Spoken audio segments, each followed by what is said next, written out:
Breast का एंगॉज होना, breast में मेस्टाइटिस या इन्फेक्शन होना, ब्रेस्ट में एब्सेस होना, ये समझे एक सीरीज़ है। ब्रेस्ट को एंगॉज जब होते हैं तब ब्रेस्ट हार्ड हो जाते हैं। न्यू मदर्स को शुरू में बड़ी कॉमन प्रॉब्लम होती है। जैसे ही लगता है कि बहुत हार्ड हो रहे हैं तो उन पे कपड़ा गीला करके उसको थोड़ा सा माइक्रोवेव करके गर्म करके ब्रेस्ट को रैप करें, फिर गर्म ऑयल से हल्की मसाज करें निपल की डायरेक्शन में और फिर पंप करके प्रेशर को कम करें।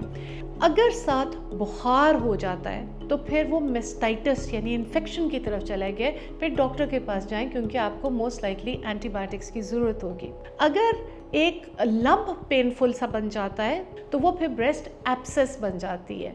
लाजमी डॉक्टर के पास जाएं बिकॉज एंटीबायोटिक्स से मोस्ट ऑफ देम ठीक हो जाते हैं ज़्यादातर, लेकिन कुछ को ड्रेन करना पड़ता है और बड़ा सा कट नहीं देते, सिरिंज से निकाल लेते हैं या छोटे से कट से निकाल लेते हैं और साथ फिर एंटीबायोटिक्स देते हैं। अगर ब्रेस्ट में मेस्टाइटिस हो या एब्सेस हो तो क्या उस तरफ से फीड करना चाहिए? नो, उस तरफ से यू स्टॉप फीडिंग, लेकिन पंप करके वो मिल्क एक्सप्रेस ज़रूर करना चाहिए। बेबीज़ के मुंह में कभी वाइट पैचेस आते हैं, ज़बान पे वाइट कोटिंग हो जाती है। वो वाइट कोटिंग कभी कभी फंगस होती है जिसे थ्रश कहते हैं।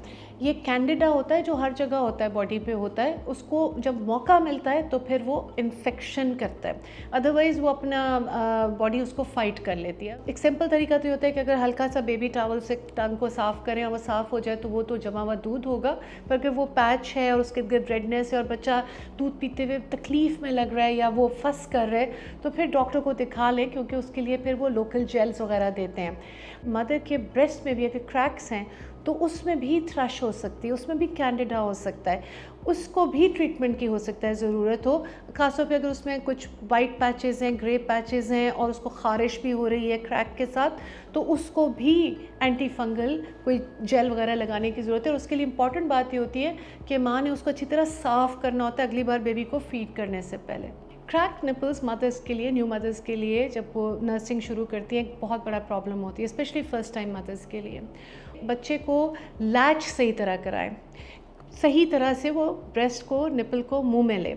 अगर लगता है कि ब्रेस्ट की सिर्फ निपल आ रही है या उसमें दर्द हो रही है तो उसको लैच को ब्रेक करना होता है, खींच के नहीं, अपनी उंगली बच्चे के मुंह में डाल के, निपल की टिप नहीं मुंह में जानी चाहिए। आपने ब्रेस्ट को इस तरह से उसके मुंह में डालना है कि उसका निपल के साथ उसके पीछे का हिस्सा, एरियोला का हिस्सा भी बच्चे के मुंह में जाए। फिर दूसरी तरफ से फीड करें। जो पहले 3 दिन का दूध आता है उसमें फ़ैट बहुत ज़्यादा होती है, तो वो कोलोस्ट्रम से निपल्स की मसाज कर दें, वरना इवन ऑलिव ऑयल यूज़ कर सकते हैं, पेट्रोलियम जेल यूज़ कर सकते हैं, और नर्सिंग की कई क्रीम्स भी आती हैं।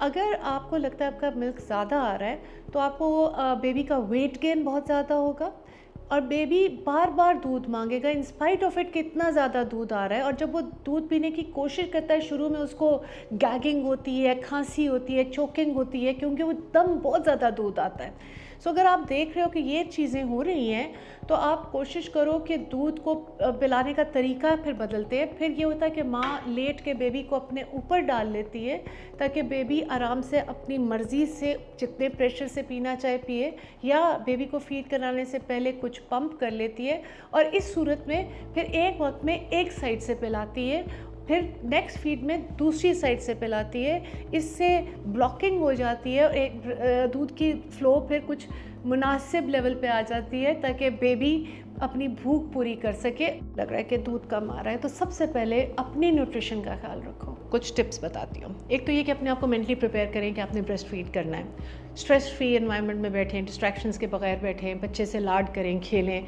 फिर उसको सही तरह से अपने ब्रेस्ट के साथ लगाएं ताकि उसके मुंह में निपल और उसके इर्द का कुछ एरिया मुंह में आए, और उसको दोनों ब्रेस्ट से फीड करें। अपनी न्यूट्रिशन और हाइड्रेशन का ख्याल रखें।